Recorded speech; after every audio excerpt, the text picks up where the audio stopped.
Hi, my name is Ben Curette, and I'm the pastor of the Gainesville Seventh-day Adventist Church here in Gainesville, Florida. If you're watching this video, I think it's safe to assume that you want to read the Bible this year. And so do we. Maybe you've read the Bible 100 times. Maybe you've started 100 times and never finished. Or maybe you've never read the Bible for yourself at all.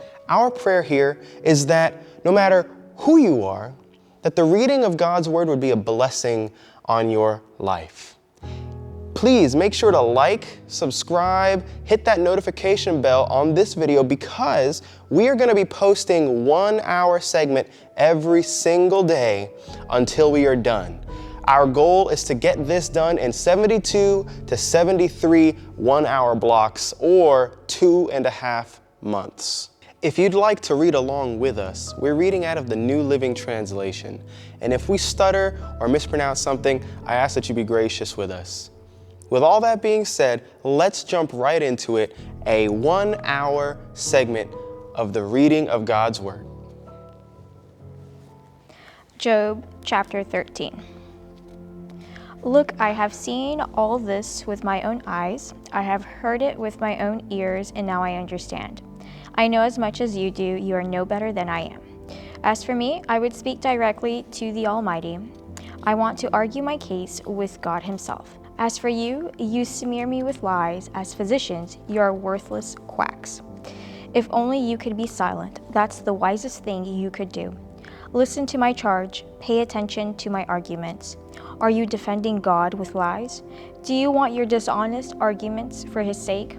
Will you slant your testimony in His favor? Will you argue God's case for Him? What will happen when you find out what you are doing? Can you fool Him as easily as you fool people? No, you will be in trouble with Him if you secretly slant your testimony in His favor. Doesn't His majesty terrify you? Doesn't your fear of Him overwhelm you? Your platitudes are as valuable as ashes. Your defense is as fragile as a clay pot. Be silent now and leave me alone. Let me speak, and I will face the consequences. Why should I put myself in mortal danger and take my life in my own hands? God might kill me, but I have no other hope. I am going to argue my case with Him, but this is what will save me. I am not godless. If I were, I could not stand before Him. Listen closely to what I am about to say. Hear me out. I have prepared my case. I will be proved innocent. Who can argue with me over this? And if you prove me wrong, I will remain silent and die. O God, grant me these things, and then I will be able to face you. Remove your heavy hand from me, and don't terrify me with your awesome presence. Now summon me, and I will answer, or let me speak to you, and you reply. Tell me, what have I done wrong? Show me my rebellion and my sin. Why do you turn away from me? Why do you treat me as your enemy? Would you terrify a leaf blown by the wind? Would you draw straw? You write bitter accusations against me and bring up all the sins of my youth. You put my feet in stocks. You examine all my paths.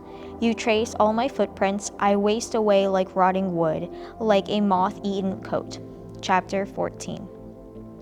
How frail is humanity, how short is life, how full of trouble. We blossom like a flower and then wither. Like a passing shadow, we quickly disappear. Must you keep an eye on such a frail creature and demand an accounting from me? Who can bring purity out of an impure person? No one. You have decided the length of our lives. You know how many months we will live, and we are not given a minute longer. So leave us alone and let us rest. We are like hired hands, so let us finish our work in peace. Even a tree has more hope. If it is cut down, it will sprout again and grow new branches. Though its roots have grown old in the earth and its stump decays, at the scent of water, it will bud and sprout again like a new seedling. But when people die, their strength is gone. They breathe their last, and then where are they? As water evaporates from a lake and a river disappears in drought, people are laid to rest and do not rise again. Until the heavens are no more, they will not wake up nor be roused from their sleeps. I wish you would hide me in the grave and forget me there until your anger has passed. But mark your calendar to think of me again. Can the dead live again? If so, this would give me hope through all my years of struggle, and I would eagerly await the release of death. You would call, and I would answer, and you would yearn for me, your handiwork. For then you would guard my steps instead of watching for my sins. My sins would be sealed in a pouch, and you would cover my guilt. But instead, as mountains fall and crumble, and the rocks fall from a cliff, as water wears away the stones and floods wash away the soil, so you destroy people's hope. You always overpower them, and they pass from the scene. You disfigure them in death and send them away. They never know if their children go up in honor or sink to insignificance. They suffer painfully. Their life is full of trouble. Chapter 15. Then Eliphaz the Temanite replied, "A wise man wouldn't answer with such empty talk. You are nothing but a windbag. The wise don't engage in empty chatter. What good are such words? Have you no fear of God, no reverence for him? Your sins are telling your mouth what to say. Your words are based on clever deception. Your own mouth condemns you, not I. Your own lips testify against you. Were you the first person ever born? Were you born before the hills were made? Were you listening at God's secret counsel? Do you have a monopoly on wisdom? What do you know that we don't? What do you understand that we do not? On our side are aged, gray-haired men much older than your father. Is God's comfort too little for you? Is his gentle word not enough? What has taken away your reason? What has weakened your vision that you turned against God and say all these evil things? Can any mortal be pure? Can anyone born of a woman be just? Look, God does not even trust the angels. Even the heavens are not absolutely pure in his sight. How much less pure is a corrupt and sinful person with a thirst of wickedness? If you will listen, I will show you. I will answer you from all my experience. And it is confirmed by the reports of wise men who have heard the same thing from their fathers, from those to whom the land has given long before any foreigners arrived. The wicked writhe in pain throughout their lives. Years of trouble are stored up for the ruthless. The sound of terror rings in their ears, and even on good days they fear the attack of the destroyer. They dare not go out into the darkness for fear they will be murdered. They wander around saying, "Where can I find bread?" They know their day of destruction is near. That dark day terrifies them. They live in distress and anguish, like a king preparing for battle. For they shake their fists at God, defying the Almighty. Holding their strong shields, they definitely charge against him. These wicked people are heavy and prosperous. Their waists bulge with fat, but their cities will be ruined. They will live in abandoned houses that are ready to tumble down. Their riches will not last, and their wealth will not endure. Their possessions will no longer spread across the horizon. They will not escape the darkness. The burning sun will wither their shoots, and the breath of God will destroy them. Let them no longer fool themselves by trusting in empty riches, for emptiness will be their only reward. They will be cut down in the prime of life. Their branches will never again be green.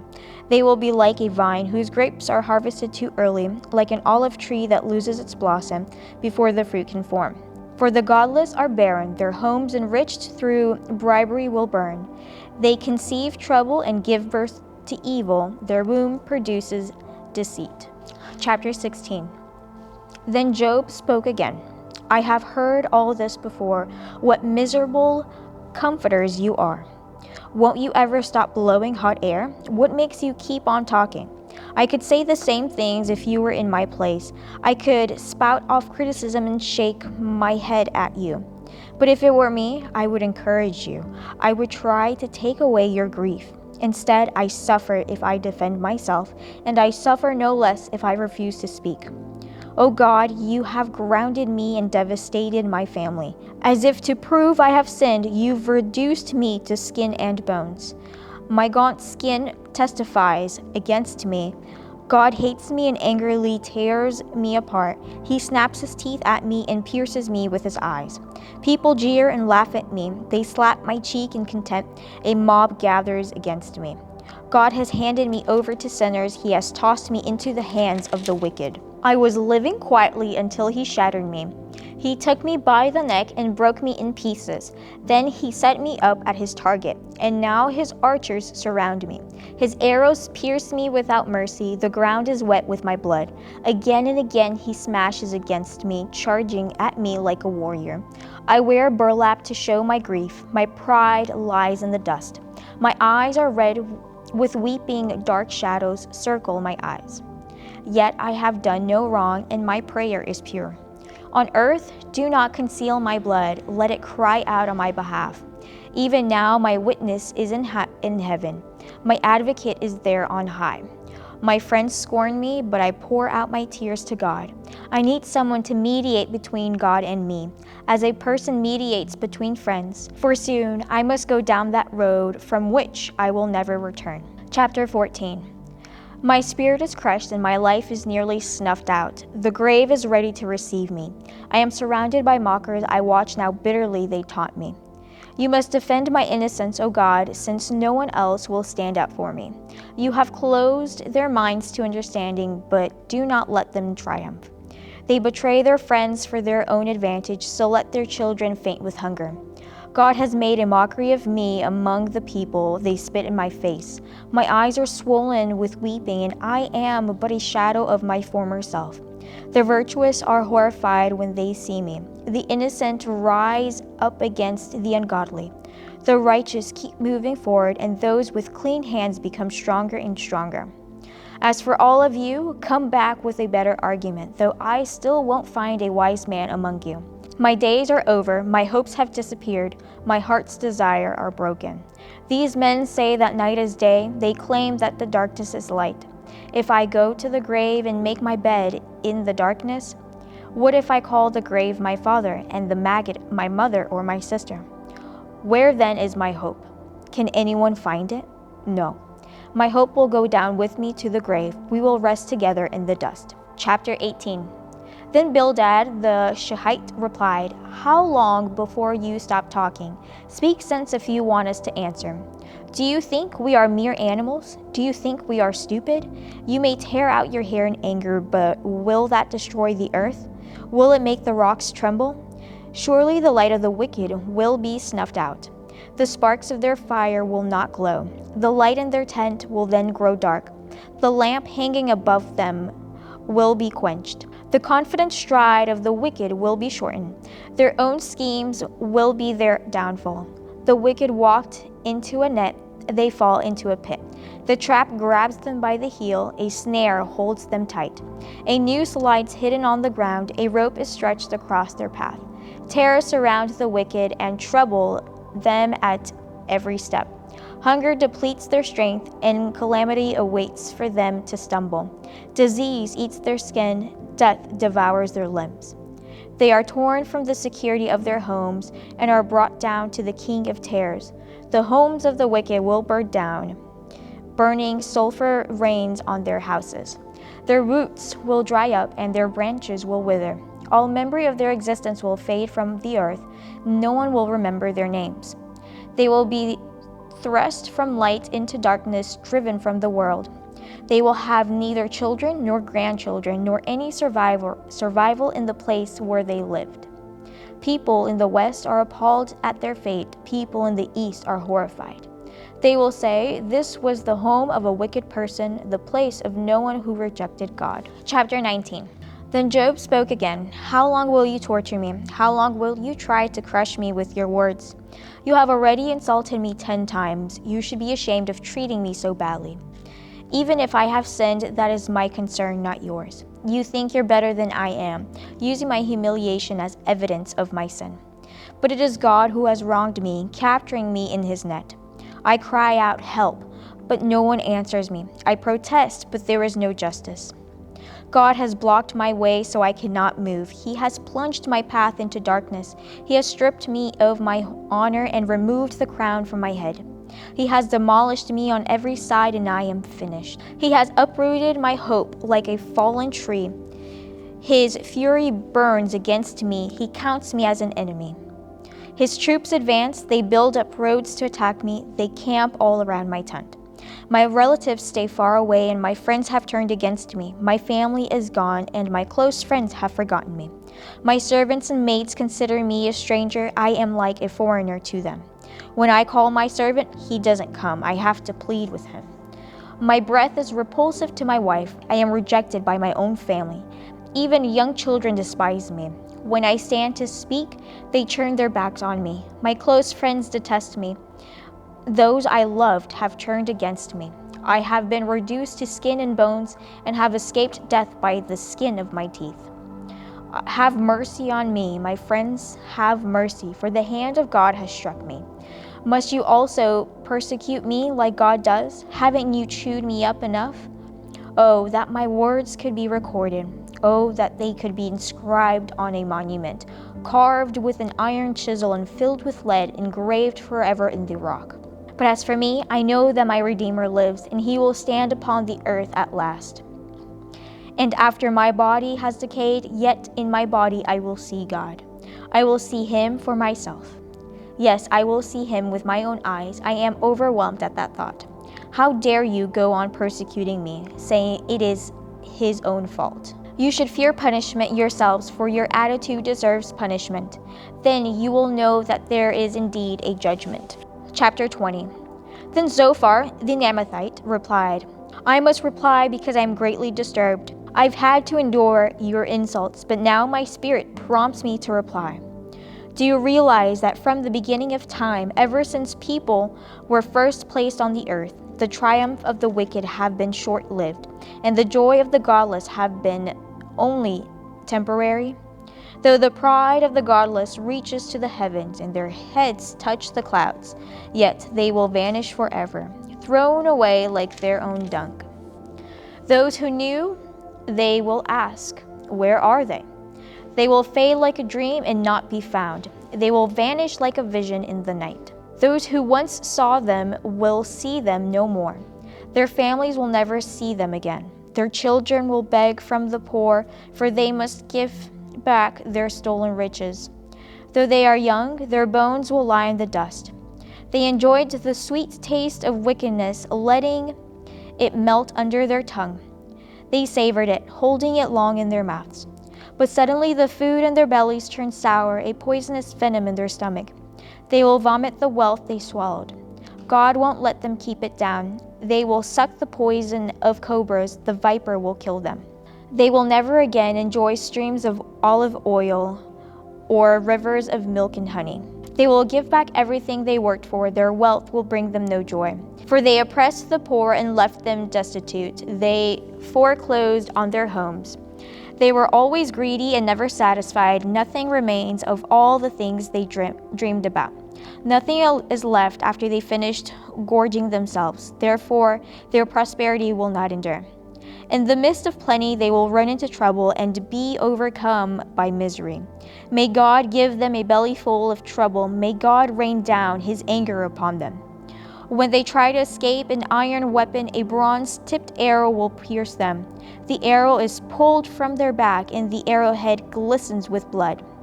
The terrors of death are upon them. Their treasures will be thrown into the deepest darkness. A wildfire will devour their goods, consuming all they have left. The heavens will reveal their guilt, and the earth will testify against them. A flood will sweep away their house. God's anger will descend on them in torrents. This is the reward that God gives the wicked. It is the inheritance decreed by God. Chapter 21. Then Job spoke again. Listen closely to what I am saying. That's one consolation you can give me. Bear with me and let me speak. After I have spoken, you may resume mocking me. My complaint is with God, not the people. I have good reason to be so impatient. Look at me and be stunned. Put your hand over your mouth in shock. When I think about what I am saying, I shudder. My body trembles. Why do the wicked prosper, growing old and powerful? They live to see their children grow up and settle down, and they enjoy their grandchildren. Their homes are safe from every fear, and God does not punish them. Their bulls never fail to breed, their cows bear calves and never miscarry. They let their children frisk about like lambs, their little ones skip and dance. They sing with tambourine and harp, they celebrate to the sound of the flute. They spend their days in prosperity, then go down to the grave in peace. And yet they say to God, "Go away. We want no part of you and your ways. Who is the Almighty, and why should we obey him? What good will it do to us to pray?" They think their prosperity is of their own doing, but I will have nothing to do with that kind of thinking. Yet the light of the wicked never seems to be extinguished. Do they ever have trouble? Does God distribute sorrows to them in anger? Are they driven before the wind like straw? Are they carried away by the storm like chaff? Not at all. Well, you say, at least God will punish their children. But I say he should punish the ones who sin so that they understand his judgment. Let them see their destruction with their own eyes. Let them drink deeply of the anger of their Almighty. For they will not care what happens to their family after they are dead. But who can teach a lesson to God, since he judges even the most powerful? One person dies in prosperity, completely comfortable and secure, the picture of good health, vigorous and fit. Another person dies in bitter poverty, never having tasted the good life. But both are buried in the same dust, both eaten by the same maggots. Look, I know what you're thinking. I know the schemes you plot against me. You will tell me of rich and wicked people whose houses have vanished because of their sins. But ask those who have been around, and they will tell you the truth. Evil people are spared in times of calamity and are allowed to escape disaster. No one criticizes them openly or pays them back for what they have done. When they are carried to the grave, an honor guard keeps watch at their tomb. A great funeral procession goes to the cemetery. Many pay their respects as the body is laid to rest, and the earth gives sweet response. A great funeral procession goes to the cemetery. Many pay their respects as the body is laid to rest, and the earth gives its sweet repose. How can your empty cliches comfort me?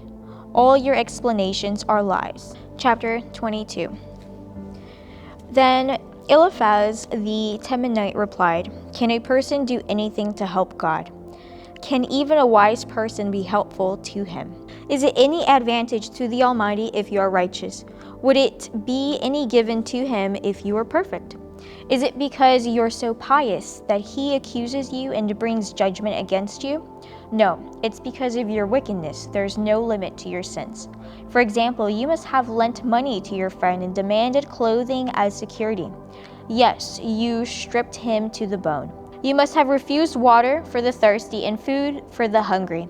You probably think the land belongs to the powerful, and only the privileged have a right to it. You must have sent widows away empty-handed and crushed the hopes of orphans. That is why you are surrounded by traps and tremble from sudden fears. That is why you cannot see in the darkness and waves of water cover you. God is so good, higher than the heavens, higher than the farthest stars. But you reply, that's why God can't see what I am doing. How can he judge through the thick darkness? For thick clouds swirl about him and he cannot see us. He is way up there walking on the vault of heaven. Will you continue on the old paths where evil people have walked? They were snatched away in the prime of life, the foundations of their lives washed away. For they said to God, "Leave us alone. What can the Almighty do to us?" Yet he was the one who filled their homes with good things. So I will have nothing to do with that kind of thinking. The righteous will be happy to see the wicked destroyed, and the innocent will laugh in content. They will say, "See how our enemies have been destroyed. The last of them have been consumed in the fire." Submit to God and you will have peace. Then things will go well for you. Listen to his instructions and store them in your heart. If you return to the Almighty, you will be restored. So clean up your life. If you give up your lust for money and throw your precious gold into the river, the Almighty himself will be your treasure. He will be your precious silver. Then you will take delight in the Almighty and look up to God. You will pray to him, and he will hear you, and you will fulfill your vows to him.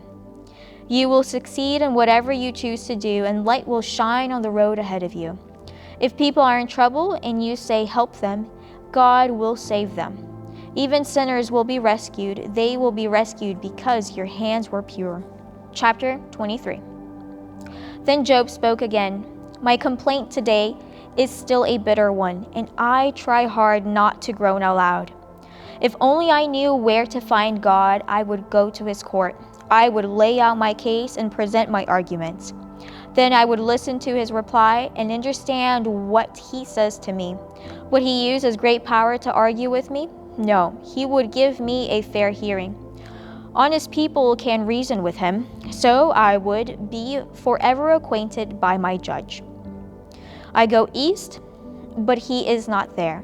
I go west, but I cannot find him. I do not see him in the north, for he is hidden. I look to the south, but he is concealed. But he knows where I'm going, and when he tests me, I will come out as pure as gold. For I have stayed on God's path, I have followed his ways and not turned aside. I have not departed from his commands, but have treasured his words more than daily food. But once he has made his decision, who can change his mind? Whatever he wants to do, he does. For he will do to me whatever he has planned. He controls my destiny. No wonder I am so terrified in his presence. When I think of it, terror grips me. God has made me sick at my heart. The Almighty has terrified me. Darkness is all around me. Thick, impenetrable darkness is everywhere. Chapter 24. Why does the Almighty bring the wicked to judgment? Why must the godly wait for him in vain? Evil people steal land by moving the boundary markers. They steal livestock and put them in their own pastures. They take the orphan's donkey. They demand the widow's ox as security for a loan. The poor are pushed off the path. The needy must hide together for safety. Like wild donkeys in the wilderness, the poor must spend all their time looking for food, searching even the desert for food for their children. They harvest the field they do not own, and they glean in the vineyards of the wicked. All night they lie naked in the cold, without clothing or covering. They are soaked by mountain showers, and they huddle against the rocks for want of a home. The wicked snatch a widow's child from her breast, taking the baby as security for a loan. The poor must go out naked and without any clothing. They harvest food for others while they themselves are starving. They press out olive oil without being allowed to taste it, and they tread in the winepress as they suffer from thirst. The groans of the dying rise from the city, and the wounded cry for help, yet God ignores their moaning. Wicked people rebel against the light. They refuse to acknowledge its ways or stay in its path. The murderer rises in the early dawn to kill the poor and needy. At night he is a thief. The adulterer waits for the twilight, saying, no one will see me then. He hides his face so no one will know him. The thieves break into houses at night and sleep in the daytime. They are not acquainted with the light. The black night is their morning. They ally themselves with the terrors of the darkness, but they disappear like foam down a river. Everything they own is cursed, and they are afraid to enter their own vineyards. The grave consumes sinners, just as drought and heat consume snow. Their own mothers will forget them. Maggots will find them sweet to eat. No one will remember them. Wicked people are broken like a tree in the storm. They cheat the woman who has no son to help her. They refuse to help the needy widow. God, in his power, drags away the rich. They may rise high, but they have no assurance of life. They may be allowed to live in security, but God is always watching them. And though they are great now, in a moment they will be gone like all others, cut off like the heads of grains. Can anyone claim otherwise? Who can prove me wrong? Chapter 25. Then Bildad the Shuhite replied, God is powerful and dreadful. He enforces people in the heavens. Who is able to count his heavenly army? Doesn't his light shine on all the earth? How can a mortal be innocent before God? Can anyone born of a woman be pure? God is more glorious than the moon. He shines brighter than the stars. In comparison, people are maggots. We mortals are mere worms. Chapter 26. Then Job spoke again. how you have helped the powerless, how you have saved the weak, how you have enlightened my stupidity, what wise advice you have offered. Where have you gotten all these wise sayings? Whose spirit speaks through you? The dead tremble, those who live beneath the waters. The underworld is naked in God's presence. The place of destruction is uncovered. God stretches the northern sky over empty space and hangs the earth on nothing. He wraps the rain in his thick clouds, and the clouds don't burst with the weight. He covers the face of the moon, shrouding it with his clouds. He created the horizon when he separated the waters. He set the boundary between day and night. The foundations of heaven tremble, they shudder at his rebuke. By his power the sea grew calm, by his skill he crushed the great sea monster. His spirit made the heavens beautiful, and his power pierced the gliding serpent. These are just the beginning of all he does, merely a whisper of his power. Who then can comprehend the thunder of his power? Chapter 27. Job continued speaking. I vow by the living God who has taken away my rights, by the Almighty who has embittered my soul. As long as I live, while I have breath from God, my lips will speak no evil, and my tongue will speak no lies. I will never concede that you are right. I will defend my integrity until I die. I will maintain my innocence without wavering. My conscience is clear for as long as I live. May my enemy be punished like the wicked, my adversary like those who do evil. For what hope do the godless have when God cuts them off and takes away their life? Will God listen to their cry when trouble comes upon them? Can they take delight in the Almighty? Can they call to God at any time? I will teach you about God's power. I will not conceal anything concerning the Almighty. But you have seen all this, yet you say all these useless things to me. This is what the wicked will receive from God. This is their inheritance from the Almighty. They may have many children, but the children will die in war or starve to death. Those who survive will die of a plague, and not even their widows will mourn them. Evil people may have piles of money and may store away mounds of clothing, but the righteous will wear that clothing, and the innocent will divide that money. The wicked go to bed rich, but wake to find that all their wealth is gone. Terror overwhelms them like a flood, and they are blown away in the storms of the night. The east wind carries them away, and they are gone. It sweeps them away. It whirls down on them without mercy. They struggle to flee from its power, but everything jeers at them and mocks them. Chapter 28. People know where to mine silver and how to refine gold. They know where to dig iron from the earth and how to smelt copper from rock. They know how to shine light in the darkness and explore the farthest region of the earth as they search in the dark for ore. They sink a mine shaft into the earth, far from where anyone lives. They descend on ropes, swinging back and forth. Food is grown on the earth above, but down below the earth is melted as by fire. Here the rocks contain precious lapis lazuli, and the dust contains gold. These are treasures no bird of prey can see, no falcon's eye observe. No wild animal has walked upon these treasures. No lion has ever set his paw there. People know how to tear apart flinty rocks and overturn the roots of mountains. They cut tunnels in the rocks and uncover precious stones. They dam up the trickling streams and bring to light the hidden treasures. But do people know where to find wisdom? Where can they find understanding?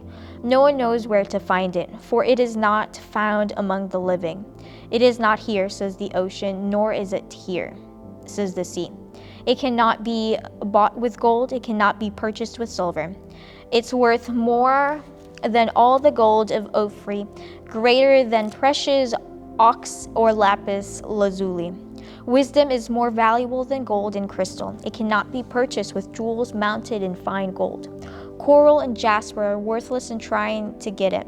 The price of wisdom is far above rubies. Precious period from Ethiopia cannot be exchanged for it. It's worth more than the purest gold. But do people know where to find wisdom? Where can they find understanding? It is hidden from the eyes of all humanity. Even the sharp-eyed birds in the sky cannot discover it.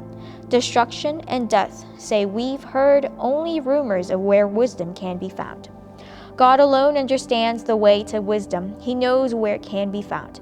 For he looks throughout the whole earth and sees everything under the heavens. He decided how hard the winds should blow and how much rain should fall. He made the laws of the rain and laid out a path for the lightning. Then he saw wisdom and evaluated it. He set it in place and examined it thoroughly. And this is what he says to all humanity: the fear of the Lord is true wisdom. To forsake evil is real understanding. Chapter 29. Job continued speaking. I long for the years gone by when God took care of me, when he lit up the way before me, and when I walked safely through the darkness. When I was in my prime, God's friendship was felt in my home. The Almighty was still with me, and my children were around me. My steps were awash in cream, and the rocks gushed olive oil for me. Those were the days when I went to the city gate and took my place among the honored leaders. The young stepped aside when they saw me, and even the aged rose in respect at my coming. The princes stood in silence and put their hands over their mouths. The highest officials of the city stood quietly, holding their tongues in respect. All who heard me praised me. All who saw me spoke well of me. For I assisted the poor in their need and the orphans who required help. I helped those without hope, and they blessed me, and I caused the widows' hearts to sing for joy. Everything I did was honest. Righteousness covered me like a robe, and I wore justice like a turban. I served my eyes for the blind and feet for the lame. I was a father to the poor and assisted strangers who needed help. I broke the jaws of godless oppressors and plucked their victims from their teeth. I thought, surely I will die surrounded by my family after a long good life. For I am like a tree whose roots reach the water, whose branches are refreshed with the dew. New honors are constantly bestowed on me, and my strength is continually renewed. Everyone listened to my advice. They were silent as they waited for me to speak. And after I spoke, they had nothing to add, for my counsel satisfied them. They longed for me to speak as people long for rain. They drank my words like a refreshing spring rain. When they were discouraged, I smiled at them. My look of approval was precious to them. Like a chief, I told them what to do. I lived like a king among their troops and comforted those who mourned. Chapter 30. But now I am mocked by people younger than I, by young men whose fathers are not worthy to run with my sheepdogs. A lot of good they are to me, those worn-out wretches. They are gaunt from poverty and hunger. They claw the dry ground in desolate wastelands. They pluck wild grains from among the bushes and eat from the roots of brim trees. They are driven from human society, and people shout at them as if they were thieves. So now they live in frightening ravens in caves and among the rocks. They sound like animals howling among the bushes, huddled together beneath the nettles. They are nameless fools, outcasts from society. And now they mock me with vulgar songs. They taunt me. They despise me and won't come near me except to spit in my face. For God has cut my bowstring. He has humbled me, so they have thrown off all their restraint. These outcasts oppose me to my face. They send me sprawling and lay traps in my path. They block my road and do everything they can to destroy me. They know I have no one to help me. They come at me from all directions. They jump on me when I am down. I live in terror now. My honor has blown away in the wind, and my prosperity has vanished like a cloud. And now my life sweeps away. Depression haunts my day. At night my bones are filled with pain, which gnaws at me relentlessly. With a strong hand, God grabs my shirt. He grips me by the collar of my coat. He has thrown me into the mud. I am nothing more than dust and ashes. I cry to you, O God, but you don't answer. I stand before you, but you don't even look. You have become cruel toward me. You use your power to persecute me. You throw me into the whirlwind and destroy me in the storm. And I know you are sending me to my death, the destination of all who live. Surely no one would churn against the needy when they cry for help in their trouble. Do I not weep for those in trouble? Was I not deeply grieved for the needy? So I looked for good, but evil came instead. I waited for the light, but darkness fell. My heart is troubled and restless. Days of suffering torment me.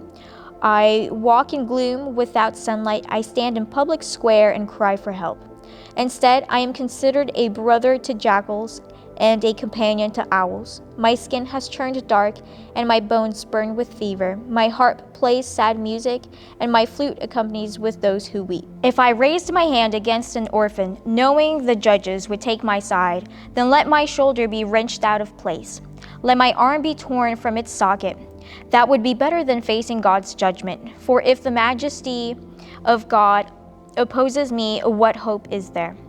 Have I put my trust in money or felt secure because of my gold? Have I gloated about my wealth and all that I own?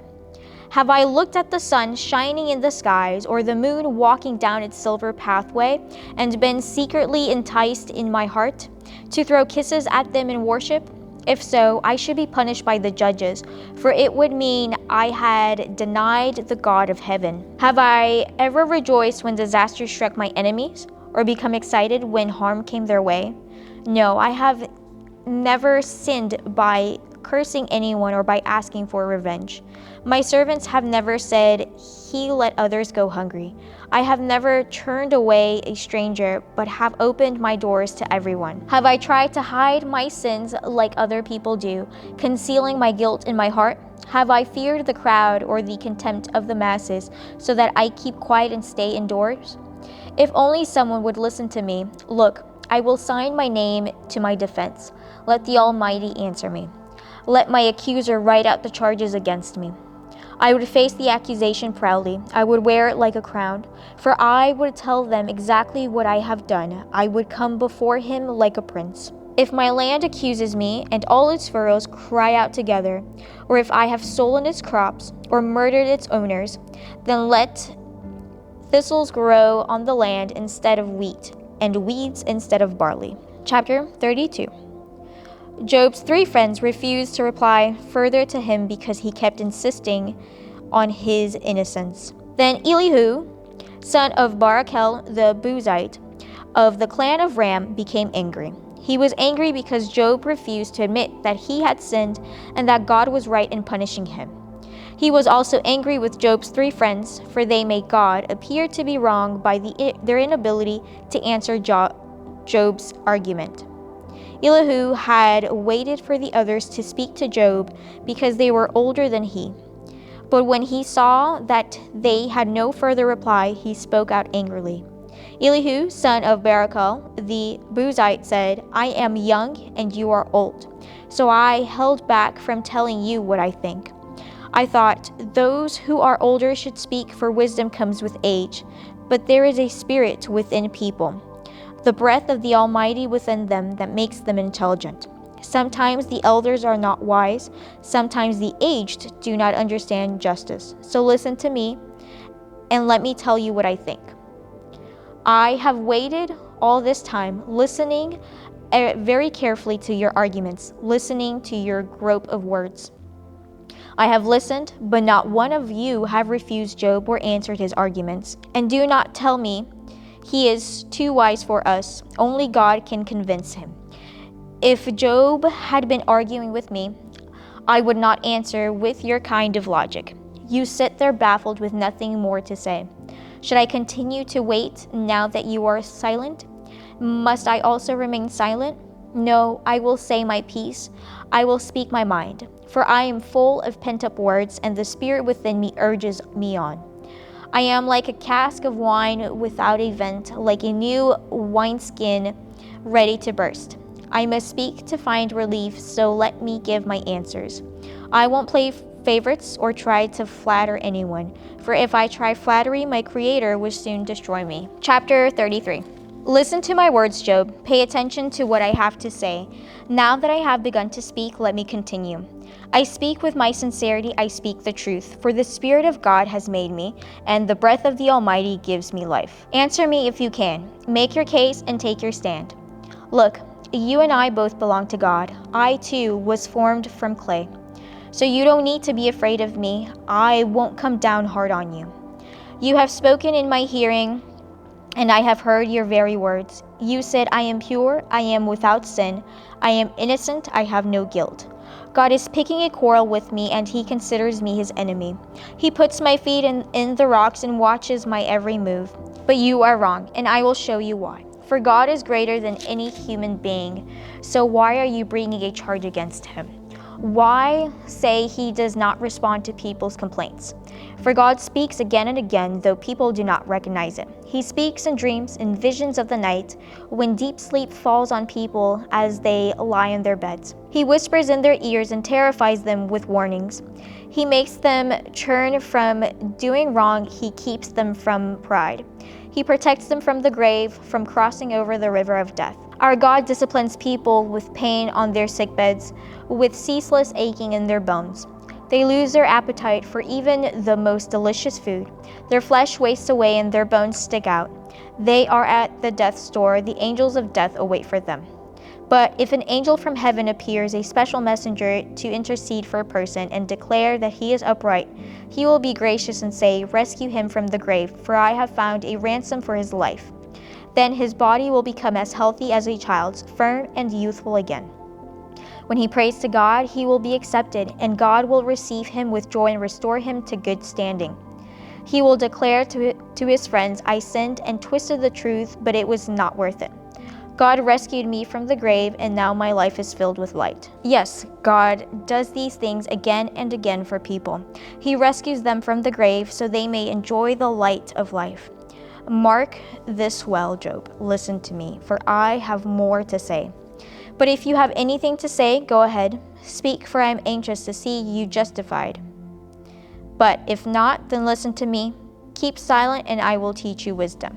Chapter 34. Then Elihu said, listen to me, you wise men. Pay attention, you who have knowledge. Job said, the ear tests the words it hears, just as the mouth distinguishes between foods.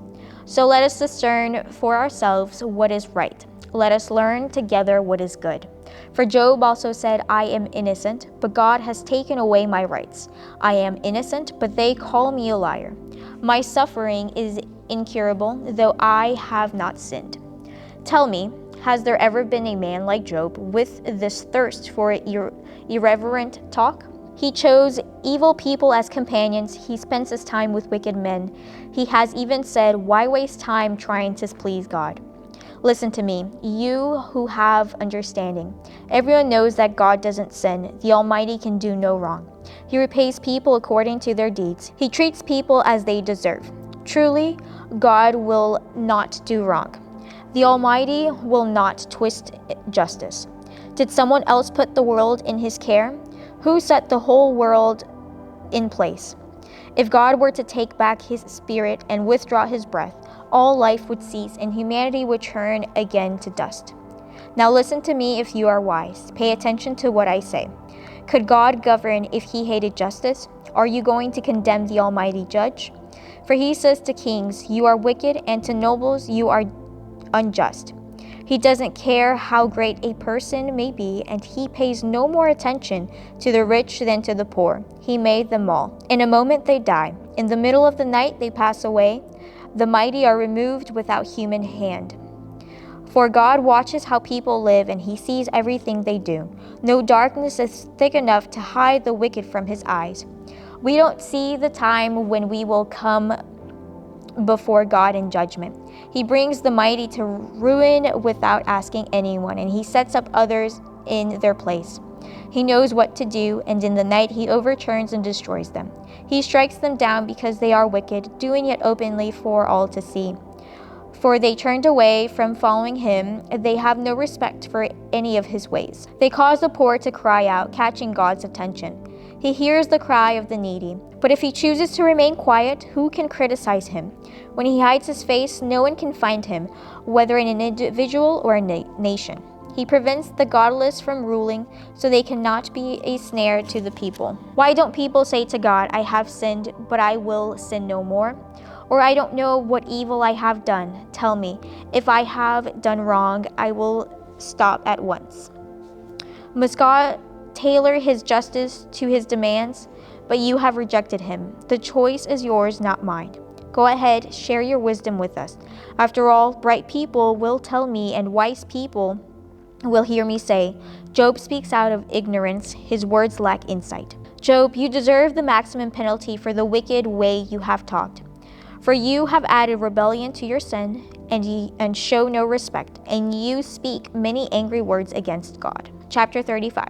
Then Elihu said, Do you think it is right for you to claim, I am righteous before God?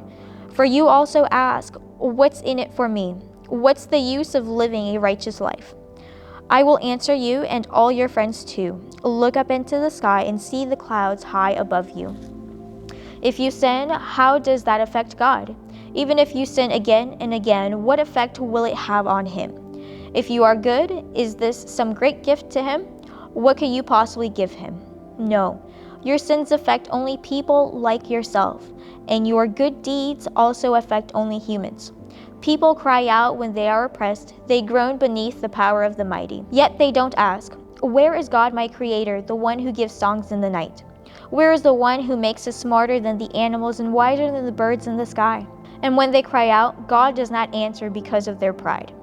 But it is wrong to say God doesn't listen, to say the Almighty isn't concerned. You say you can't see Him, but He will bring justice if you will only wait. You say He does not respond to sinners with anger, and it is not greatly concerned about wickedness. But you are talking nonsense, Job. You have spoken like a fool. Chapter 36. Elihu continued speaking, Let me go on, and I will show you the truth. For I have not finished defending God, and I will present profound arguments for the righteousness of my Creator. I am telling you nothing but the truth, for I am a man of great knowledge. God is mighty, but He does not despise anyone. He is mighty in both power and understanding. He does not let the wicked live, but gives justice to the afflicted. He never takes His eyes off the innocent, but He sets them on thrones with kings and exalts them forever. If they are bound in chains and caught up in the web of trouble, He shows them the reason. He shows them their sins of pride. He gets their attention and commands that they turn from evil. If they listen and obey God, they will be blessed with prosperity throughout their lives. All their years will be pleasant. But if they refuse to listen to Him, they will cross over the river of death, dying from lack of understanding. For the godless are full of resentment. Even when He punishes them, He refuses to cry out to Him for help. They die when they are young, after washing their lives in immoral living. But by means of their suffering, He rescues those who suffer. For He gets their attention through adversity. God is leading you away from danger, Job, to a place free from distress. He is setting your table with the best food, but you are obsessed with whether the godless will be judged. Don't worry, judgment and justice will be upheld. But watch out, or you may be seduced by wealth. Don't let yourself be led into sin. Could all your wealth or all your mighty efforts keep you from distress? Do not long for the cover of night, for that is when people will be destroyed. Be on guard, turn back from evil, for God sent the sovereign to keep you from a life of evil. Look, God is all-powerful. Who is a teacher like Him? No one can tell Him what to do or say to Him, You have done wrong. Instead, glorify His mighty works, singing songs of praise. Everyone has seen these things, though only from a distance. Look, God is greater than we can understand. His years cannot be counted. He draws up the water vapor and then distills it in the rain. The rain pours down from the clouds and everyone benefits. Who can understand the spreading of the clouds and the thunder that rolls forth from heaven? See how He spreads the lightning around Him and how it lights up in the depths of the sea. By these mighty acts, He nourishes the people, giving them food in abundance. He fills His hands with lightning bolts and hurls each at its targets. The thunder announces His presence. The storm announces His indignant anger. Thank you for joining us as we read through the entire Bible together. If this was a blessing to you, let's go ahead and now be the blessing for someone else today. Don't forget to like this video, subscribe, and share it with your friends and family. And we at Gainesville Seventh-day Adventist Church will see you tomorrow. Be blessed. Bye-bye.